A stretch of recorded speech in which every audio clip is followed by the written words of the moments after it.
রব্বুল আলামিন বলেন, ইউসিকুমুল্লাহু ফি আওলাদিকুম লিযযাকারি মিসলু হাযযিল উনসায়াইন। আল্লাহ তোমাদেরকে ওসিয়ত করেন, তোমাদেরকে আদেশ দেন, উত্তরাধিকার সম্পদ যখন বন্টন হবে, ছেলেরা যতটুকু পাবে, মেয়ে পাবে তার অর্ধেক। সুবহানাল্লাহ বলেন। দেখেন, ছেলে যদ্দূর মেয়ে অর্ধেক, ছেলে ডবল পাবে। আপাত দৃষ্টিতে মনে হয় এখানে অবিচার হয়েছে, কিন্তু আসলে কি অবিচার হয়েছে? আপনি বিয়ের ক্ষেত্রে যান, ওইখানে আবার ছেলে মোহরানা দেয়, মেয়ে সেখানে মোহরানা পায়। তাহলে চেক এন্ড ব্যালেন্স, ভারসাম্য, ব্যালেন্স, মধ্যম পন্থা এখানে আছে না নাই? এটাই হচ্ছে ইসলামের আদল। আল্লাহ তাআলা এই আদলের আদেশ দিয়েছেন, সুবিচার, ন্যায় বিচার, সুশাসন এবং ভারসাম্যের আদেশ দিয়েছেন। প্রিয় ভাইয়েরা, একটি শান্তিময় সমাজ, একটা সমৃদ্ধ সমাজ, একটা মানবিক সমাজ যদি আমরা পেতে চাই, এই আয়াতের মধ্যে যতগুলো পয়েন্ট আছে সবগুলোর বাস্তবায়ন লাগবে। কথা বুঝতে পেরেছেন? বলেন, আওয়াজ করে বলেন, আমরা একটা শান্তির সমাজ চাই কি চাই না? আমরা একটা সমৃদ্ধ বাংলাদেশ চাই কি চাই না? আমরা একটা মানবিক বাংলাদেশ চাই কি চাই না? এই আয়াতে আল্লাহ তাআলা একটা মানবিক সমাজের রূপরেখা টেনেছেন। তার প্রথম কথা হচ্ছে, ইন্নাল্লাহা ইয়ামুরু বিল আদল। আল্লাহ তাআলা তোমাদেরকে আদলের নির্দেশনা দেয়, সুবিচার, সুশাসনের নির্দেশনা দেয়। যে সমাজে আদল থাকে না, সে সমাজে জুলুম মানুষের ঘাড়ে চেপে বসে। আদলের বিপরীত হচ্ছে জুলুম। আদলের বিপরীত কি? জুলুম বা জাওর, অত্যাচার, অবিচার, বৈষম্য। এই যে বৈষম্য বিরোধী ছাত্র আন্দোলন কমন পড়ছে? এই যে একজন সমন্বয়ক তো দেখা করলো আমার সাথে। জুলুম মানে হচ্ছে বৈষম্য। বৈষম্যের স্থান ইসলামে নাই, অবিচারের স্থান ইসলামে নাই, জুলুমের স্থান ইসলামে নাই। আল্লাহ তাআলা বলেন যে আমি জুলুমকে নিজের জন্য হারাম করেছি এবং তোমাদের জন্য হারাম করেছি। বিশ্বনবী ফরমান, আল্লাহ তাআলা বলেন হাদিসে কুদসিতে, ইয়া ইবাদি ইন্নী হারামতু যুলমা আলা নাফসি ওয়াজআলতুহু বাইনাকুম মুহাররামান ফালা তাযালামু। আমার গোলামেরা শোনো, নিশ্চয় আমি আল্লাহ তাআলা জুলুমকে আমি আমার উপরে হারাম করেছি, অনুরূপভাবে জুলুম করাকে তোমাদের উপরেও হারাম করেছি। ফলে ফালা তাযালামু, তোমরা একে অপরের সাথে জুলুম করো না। নির্দেশনাটা কার? খবরদার, জুলুমের সাথে আমাদের কোনো সম্পর্ক, জুলুমের সাথে ইসলামের কোনো সম্পর্ক নাই। আল্লাহ তাআলা জালিমদের জন্য কঠিন শাস্তি প্রস্তুত করে রেখেছেন। যারা এই আদলকে ভুলুণ্ঠিত করে জুলুমের রাস্তায় হাঁটতে চায়, তাদের প্রাপ্য কিয়ামতের ময়দানে বুঝিয়ে দিবে কে? আল্লাহ তাআলা তাদের প্রাপ্যকে বুঝিয়ে দিবেন। এজন্য বিশ্বনবী বলে, খবরদার, তোমরা ইনসাফ করবে, আদল করবে, জুলুম করবে না। আয-যুলমু যুলুমাতুন ইয়াউমাল কিয়ামা, জুলুম কিয়ামতের দিন অন্ধকার হয়ে জালিমের ঘাড়ে চেপে বসবে। আবার বিশ্বনবী বলতেন, ইত্তাকি দাওয়াতাল মাজলুম, খবরদার, তোমরা মজলুমের কান্নাকে ভয় করো। ফাইন্নাহু লাইসা বাইনাহু ওয়া বাইনাল্লাহি হিজাব, কেননা মজলুমের কান্নার মাঝে আর আল্লাহর আরশের মাঝে কোনো পর্দা থাকে না। বিশ্বাস হয়? এই কথা বিশ্বাস হয়? এর জলজ্যান্ত প্রমাণ তো আমরা নিজেরাই দেখলাম। হ্যাঁ, মজলুমের কান্না ফুলে ফেপে মহিরুহ হয়ে, পাহাড়ের মতো হয়ে, বিস্ফোরিত হয়ে জালিমের মসনদকে ছারখার করে দিয়েছে। এর প্রমাণ তো আমরা নিজেরাই তো দেখলাম। জালিমের পরিণতি কি হয় আমরা জীবদ্দশাই তো দেখলাম। এমনও কোনো জুলুম নাই যে হয় নাই, ঠিক কিনা বলেন? আহারে জুলুম, আহারে জুলুম। রিসেন্টলি আয়না ঘরের কিছু ছবি প্রকাশিত হয়েছে সোশ্যাল মিডিয়ায়, দেখেছেন আপনারা? ছোট্ট একটা জায়গা, স্বাধীন মানুষকে প্রাণীর মতো, পাখির মতো খাঁচায় বন্দী করে রেখেছে। কখন দিন কখন রাত কিচ্ছু জানে না, কখন দিন কখন রাত কিছু জানে না। বছরের পর বছর কেটে গিয়েছে। এক্সট্রা জুডিশিয়াল কিলিং এর কোনো হিসাব নাই। বিচার বহির্ভূত হত্যা, এনফোর্স ডিসঅ্যাপিয়ারেন্স, গুম, যেটা সবচাইতে বড় মানবতা বিরোধী অপরাধ। কত মানুষ যে গুম হয়েছে তার কোনো ইয়ত্তা নাই। যেই ফ্যামিলির সদস্য গুম হয়েছে, তারা কি ওই লোকটার জন্য মাগফিরাতের দোয়া করবে নাকি সুস্বাস্থ্যের দোয়া করবে তারা নিজেরাও জানতো না, কারণ জানে না ও বেঁচে আছে না মরে গেছে। আহা, বিডিআর নওজোয়ানদের যারা ছাড়া পেল দেখলাম বিনা অপরাধে, কোনো অন্যায় ছাড়া, অপরাধ ছাড়া তাদের জীবন থেকে, তাদের তারুণ্যের, তাদের যৌবনের 15 বছর, 16 বছর, 17 বছর নাই, 6 মাস বয়সের ছোট বাচ্চাকে রেখে জেলে গেছে। 6 মাসের মেয়ে বেরোয় দেখে মেয়ের বয়স 17 বছর। মেয়ে বাবারে চিনে না, বাবা মেয়েরে চিনে না। মেয়েকে এখন বিয়ে দিয়ে আরেক ছেলের হাতে তুলে দিবে। মেয়ের শৈশব বাবা দেখে নাই, মেয়ের কৈশোর বাবা দেখে নাই, মেয়ের তারুণ্য দেখে নাই। আরেক যুবককে দেখলাম 14 বছরের 14 দিনের সংসার, 2 সপ্তাহের সংসার শেষে জেলে গেছে। কত যুবকের যে স্ত্রী চলে গিয়েছে ফ্যামিলি ছেড়ে, কারণ জানে না তো কবে আসবে, কি হবে, কেউ জানতো না। দাম্পত্য জীবনের মাত্র 14 দিনের স্মৃতি, এই স্মৃতিকে আঁকড়ে ধরে এক বোন 16টা বছর, 17টা বছর কাটিয়ে দিয়েছে। আমি নিউজটা দেখে ভাবলাম, আমার এই বোনের প্রতিটি দিন কিভাবে কেটেছে, প্রতিটি রাত কিভাবে কেটেছে, প্রতিটি ক্ষণ কিভাবে কেটেছে। বিশ্বনবী বলেছেন, ইত্তাকি দাওয়াতাল মাজলুম ফাইন্না লাইসা বাইনাহু ওয়া বাইনাল্লাহি হিজাব। মাজলুমের কান্নাকে ভয় করো, কারণ মাজলুমের কান্না আর আল্লাহর মাঝে কোনো পর্দা থাকে না। আমরা আর এরকম কোন জুলুম বাংলাদেশে দেখতে চাই না। জোরে বলেন ঠিক কিনা? আর কেউ নতুন করে জালিম হোক আপনারা চান? আবার নতুন করে কেউ ফ্যাসিস্ট হোক আপনারা চান? এক দল আরেক দলকে নিশ্চিহ্ন করার রাজনীতিতে মেতে উঠুক, এটা আপনারা চান? আমরা বাংলাদেশকে আদল দিয়ে সাজাতে চাই। আমরা এই 56,000 বর্গ মাইলের প্রতিটা ইঞ্চি মাটিকে কোরআনের আইন দিয়ে সাজাতে চাই। রাজি আছেন আপনারা? কারা কারা রাজি দেখান হাত তোলে আল্লাহকে।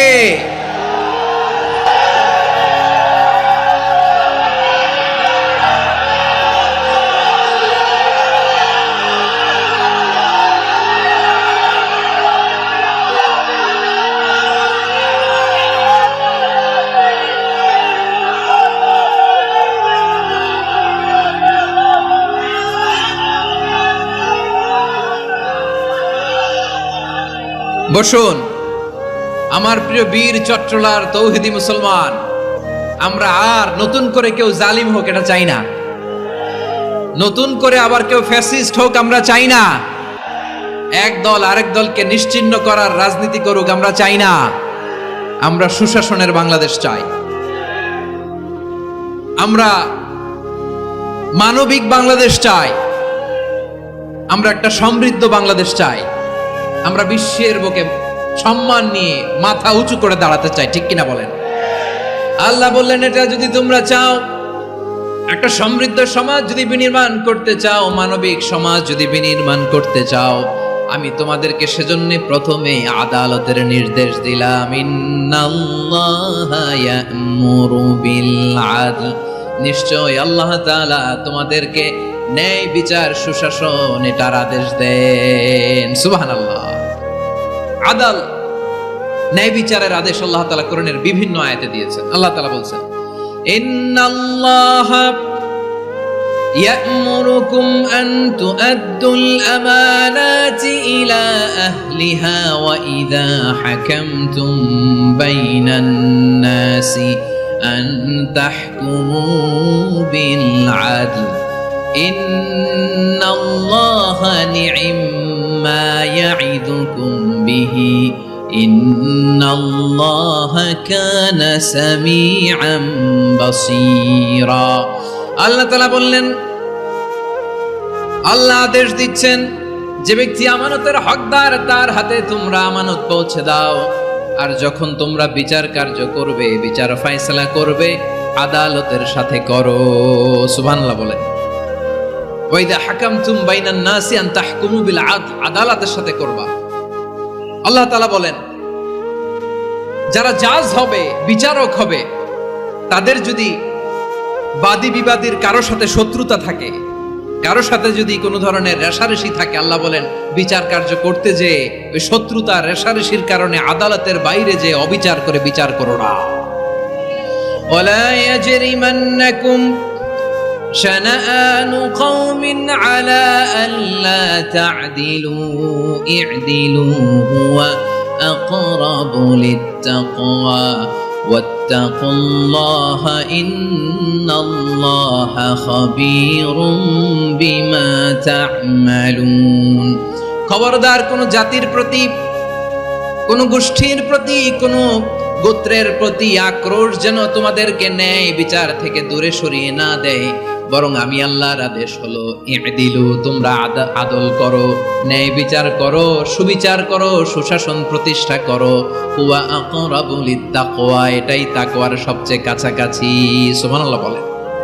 কোরআনের বিভিন্ন আয়াতে আল্লাহ তাআলা স্পেসিফিকলি ধরে ধরে বিচার করার সময় আমরা যেন আদল করি সেটা বলেছেন। কোরআনের কোন কোন জায়গায় আল্লাহ তাআলা এই আল আদল শব্দটা ব্যবহার করেছেন। আবার একই জিনিস ইনসাফ, সুবিচার, সুশাসন, ন্যায় বিচার, ন্যায় পরায়ণতা বুঝাতে আল্লাহ তাআলা কখনো কখনো আল কিসত শব্দটা ব্যবহার করেছেন। আওয়াজ করে সবাই বলুন আল কিসত। প্রিয় ভাইরা, সবাই আওয়াজ করে আমার সাথে সাথে বলুন আল কিসত। আল্লাহ তাআলা বলেন ওয়া ইন হাকামতা ফাহকুম বাইনাহুম বিল কিসতি ইন্নাল্লাহা ইউহিব্বুল মুকসিতিন।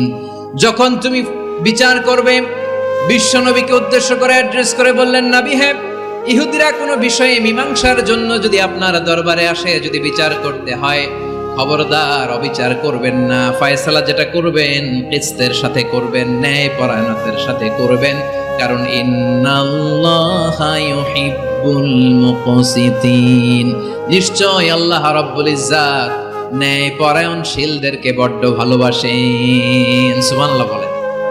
ন্যায় পরায়ণ লোকদেরকে আল্লাহ তাআলা বড্ড ভালোবাসেন। অন্য আয়াতে আল্লাহ তাআলা বলছেন وَنَضَعُ الْمَوَازِينَ الْقِسْطَ لِيَوْمِ الْقِيَامَةِ فَلَا تُظْلَمُ نَفْسٌ شَيْئًا। আমি কিয়ামতের দিন ন্যায় পরায়ণতার মানদণ্ড স্থাপন করব, যেটাকে আমরা মিজানের পাল্লা বলি। আল্লাহ বলেন ন্যায় বিচারের মানদণ্ড কিয়ামতের ময়দানে আমি আল্লাহ স্থাপন করব। সেদিন কারো প্রতি বিন্দু পরিমাণ, এক চুল পরিমাণ অবিচার করা হবে না, কোনো অবিচার করা হবে না। সেদিন সুশাসন হবে, সুবিচার হবে, ন্যায় পরায়ণতার সাথে বিচার হবে। আওয়াজ করে পড়েন আল্লাহু আকবার। তাহলে প্রিয় ভাইরা, যে তিনটি বিষয়ে আল্লাহ তাআলা আমাদেরকে আদেশ দিয়েছেন, তার প্রথমটা হচ্ছে আদালত, ইনসাফ, সুবিচার, ন্যায় বিচার। এটা আমরা চাই কি চাই না? বিশ্বনবী ন্যায় বিচার, ন্যায় পরায়ণতা, সুশাসন প্রতিষ্ঠিত করেন কি করেন নাই? আপনারা বিশ্বনবীর সিরাত যারা পড়েছেন, আপনি দেখবেন বিশ্বনবীর সিরাতের পরতে পরতে, বাঁকে বাঁকে, সিরাতের বাঁকে বাঁকে এই আদালতের নমুনা মেলে। সুবহানাল্লাহ বলেন। ছোট্ট একটা নমুনা রাসূল সাল্লাল্লাহু আলাইহি ওয়াসাল্লামের আসিরা আল আতরা থেকে ছোট্ট একটা নমুনা আপনাদের খেদমতে এখানে উপস্থাপন করি। বিশ্বনবী সাল্লাল্লাহু আলাইহি ওয়াসাল্লাম মক্কা বিজয় করলেন ৮ম হিজরিতে। মক্কা বিজয় শেষে তিনি কয়েক সপ্তাহ মক্কাতে অবস্থান করলেন। ইন দ্য মিন টাইম মক্কার একটা ভেরি প্রেস্টিজিয়াস এন্ড ডিগনিফাইড ফ্যামিলির নারী চুরিতে ধরা পড়ল। কিসে ধরা পড়ল? সবাই বলেন কিসে? আমাদের সমাজে আসেনি এটা? আছে? ছোট না বড়? হ্যাঁ, হিসাব করে শেষ করা যায় না। ৩.৫ লাখ কোটি টাকা নাই উন্নয়ন প্রকল্পের নামে। উন্নয়ন প্রকল্পের নামে ৩.৫ লাখ কোটি টাকা নাই। ৩.৫ লাখ কোটি টাকা লিখতে পারবেন আপনি? এক টানে লিখতে পারবেন? বুঝতেছেন কত বড় সংখ্যা? বনু মাখজুমিয়া গোত্রের এক নারী মক্কায় চুরিতে ধরা পড়ল। বলেন তো চুরি করলে বিধান কি? কি কাটতে হবে? চুরির বিধান হলো হাত কেটে দাও। তাও সেটা গোপনে নয়, প্রকাশ্যে জনসম্মুখে হাত কেটে দাও। বনু মাখজুমিয়া গোত্রের নারী যখন চুরিতে ধরা পড়লো, সাহাবারা চিন্তায় পড়ে গেলেন। সবেমাত্র মক্কার লোকেরা কালিমা পড়ে মুসলমান হয়েছে, ইসলামের আইন কানুন তেমন জানে না, ইসলামী শরিয়ার সাথে বেশি পরিচিত নয়। এখন যদি বিশ্বনবী চুরির যেই বিধান এটা যদি কায়েম করে হাত যদি কেটে দেয়, না জানি মক্কার লোকেরা আবার বিগড়ে যায়, না জানি মক্কার লোকেরা আবার মুরতাদ হয়ে যায়, না জানি মক্কার লোকেরা ইসলাম থেকে দূরে সরে যায়। চলো চলো সাহাবীরা মিলে পরামর্শ করলেন, চলো বিশ্বনবীর কাছে যে বলি, ও নবী, শুধু কেবলমাত্র একমাত্র এই নারীর জন্য চুরির হাত কাটার বিধানটা আপনি একটু থামিয়ে দেন। চুরির হাত কাটার যে বিধান এইখানে একটু রহিত করে দেন, বাকিগুলা কইরেন মদিনাতে যে চলবে, কিন্তু মক্কায় এবারের জন্য মাফ করে দেন। কিন্তু কে বলবে? এই যে পরামর্শ, সাজেশন, এটা কে দিবে বিশ্বনবীর কাছে? সাহাবারা চিন্তায় পড়ে গেলেন। আল্লাহর নবীর সামনে দাঁড়িয়ে আল্লাহর দেয়া হুদুদ, আল্লাহর দেয়া বিধান থামিয়ে দেওয়া, মাফ করে দেওয়া, এই কথা বিশ্বনবীর সামনে বলার সাহস তো কেউ রাখে না। কেউ কেউ বলল, বিশ্বনবীর পালক পুত্র যায়েদ বিন হারেসার সন্তান উসামারে বিশ্বনবী নাতির মতো আদর করে, বড্ড বেশি ভালোবাসে উসামারে। এজন্য সাহাবারা উসামাকে বলতো হিব্বু রাসূলিল্লাহ, বিশ্বনবীর ভালোবাসা। কি বলতো? সাহাবীরা বললেন, বিশ্বনবীর ভালোবাসা হিব্বু রাসূলিল্লাহ, উসামারে পাঠাও। উসামারে বিশ্বনবী নাতির মতো স্নেহ করে, মায়া করে, ভালোবাসে। আমরা পারবো না, উসামা পারবে। সবাই মিলে ফুলিয়ে খুশিয়ে উসামাকে, ছোট্ট উসামাকে রাজি করালো। উসামা এমন এমন কথা যে তুমি বিশ্বনবীর কাছে বলতে হবে, পারবা নাকি? উসামা বলে, পারবো। সাইয়েদনা উসামা রাদিয়াল্লাহু তাআলা আনহু তরুণ সাহাবী বিশ্বনবীর কাছে গেলেন, যে বললেন, নবী, বনু মাখজুমিয়া গোত্রের এক নারী চুরিতে ধরা পড়েছে, এবারের জন্য কি এই মহিলাটারে মাফ করে দিলে হয় না? এবারের জন্য একটু ক্ষমা করা যায় না নবী? বিশ্বনবী বলেন, আতাশফাউ ফি হাদ্দিম মিন হুদুদিল্লাহ, তোমার এত বড় সাহস উসামা, তুমি আল্লাহর হাত, আল্লাহর দেয়া বিধান, এটার ব্যাপারে সুপারিশ করতে এসেছো? তোমরা কি জানো তোমাদের আগে যত কওম, যত গোত্র, যত জনপদ ধ্বংস হয়েছে তার কারণ ছিল তাদের মধ্যে গরিবরা অন্যায় করলে তারা বিচার করত, আর ধনীরা অন্যায় করলে তারা মাফ করে দিত। খবরদার! ওয়া আইমুল্লাহ লাউ আন্না ফাতিমাতা বিনতি মুহাম্মাদিন সারাকাত লাকাতা মুহাম্মাদুন ইয়াদাহা। বিশ্বনবী বললেন, ওরে উসামা, বানু মাখজুমিয়ার ওই প্রেস্টিজিয়াস এন্ড ডিগনিফাইড ফ্যামিলির মেয়ে তো দূর কি বাত, অনেক দূরের কথা। জেনে রেখো উসামা, আমার কলিজার টুকরা নয়নের পুটুলি ফাতেমাও যদি মক্কার জমিনে আজকে এই চুরির দায়ে ধরা পড়তো, আমি বিশ্বনবী মুহাম্মাদুর রাসূলুল্লাহ ধরে ফাতেমার ডান হাতটা কেটে দিতে এক বিলম্ব দেরি করতাম না। ইন্নাল্লাহা ইয়া'মুরু বিল আদল, আমাদেরকে জাস্টিস শিখায় পশ্চিমারা, আমাদেরকে ইনসাফ শিখায়, আমাদেরকে সুশাসন শিখায়। আর ইনসাফ, সুশাসন, ন্যায় বিচার, সুবিচার, জাস্টিস কারে বলে বিশ্বনবীর বায়োগ্রাফি থেকে জেনে নাও। এই ছিল বিশ্বনবী সাল্লাল্লাহু আলাইহি ওয়াসাল্লামের আদালতের নমুনা। আপনি যদি সাইয়েদনা ওমর ফারুকের জীবনের দিকে তাকান, এমন কঠোর, এমন বীর সেনানী ছিলেন। সাইয়েদনা ওমর ফারুক যদি রাস্তার এই মাথা দিয়ে হাঁটা শুরু করতেন, শয়তান ওমর ফারুককে দেখলে ওই রাস্তা রেখে দিয়ে অন্য রাস্তা দিয়ে হাঁটতো। সুবহানাল্লাহ। ওমর ফারুক রাদিয়াল্লাহু তাআলা কি পার্সোনালিটি ছিল, কি পার্সোনালিটি! আমাদের এলাকায় ছোট বাচ্চারা রাতে ভাত খেতে চায় না, আমার মেয়েটাও খেতে চায় না। এই এটা দিব, ওইটা দিব, আজকে মাহফিলে আসার সময় বলে দিছে লিস্ট করে এটা এটা আনতে হবে। তো ছোট্ট বাচ্চাদের অনেক বায়না থাকে, ওরা রাতে খেতে চায় না। তো মায়েরা বিভিন্ন ভয় দেখায়, এই বাঘ আসবে, বাঘ আসবে খাও, এই ভূত আসবে, ভূত আসবে খাও। আপনারা কি বলেন চট্টগ্রামে? কি আসবে? হ্যাঁ, ভূত, ভূত, ভূত আসবে, বাঘ আসবে, খাও খাও খাও, তাড়াতাড়ি খাও। তো বাচ্চারা এগুলো শুনে ভয়ে খেতে শুরু করে। মদিনার জমিনেও একই ঘটনা ঘটতো। মদিনার ছোট্ট ছোট্ট সোনামণিরা খেতে চাইতো না, তো মায়েরা বলতো, হা হুয়া ইয়াতি উমর, হা হুয়া ইয়াতি উমর, ওই যে উমর আসতেছে, উমর। ওমরে ফারুকের কথা শুনলেই বাচ্চারা একেবারে ঠান্ডা। সুবহানাল্লাহ পড়বেন না?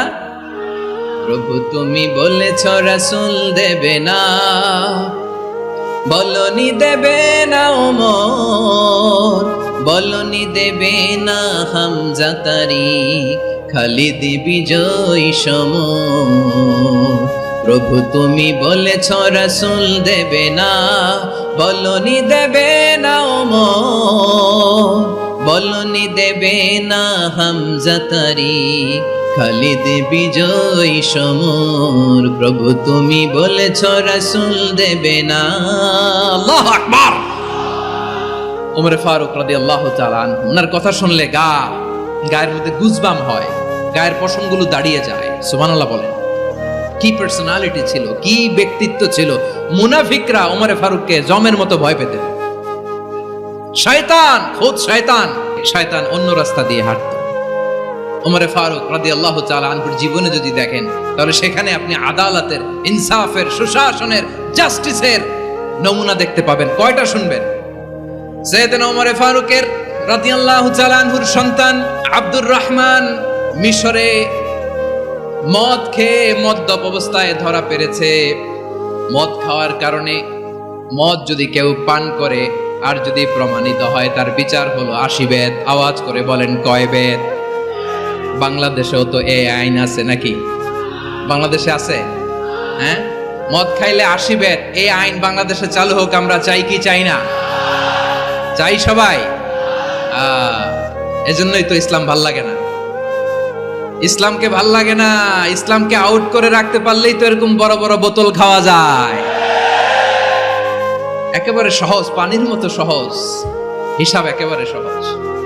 ওমরে ফারুক রাদিয়াল্লাহু তাআলা আনহুর ছেলে ভুল করে মদ পান করে ফেলেছিলেন।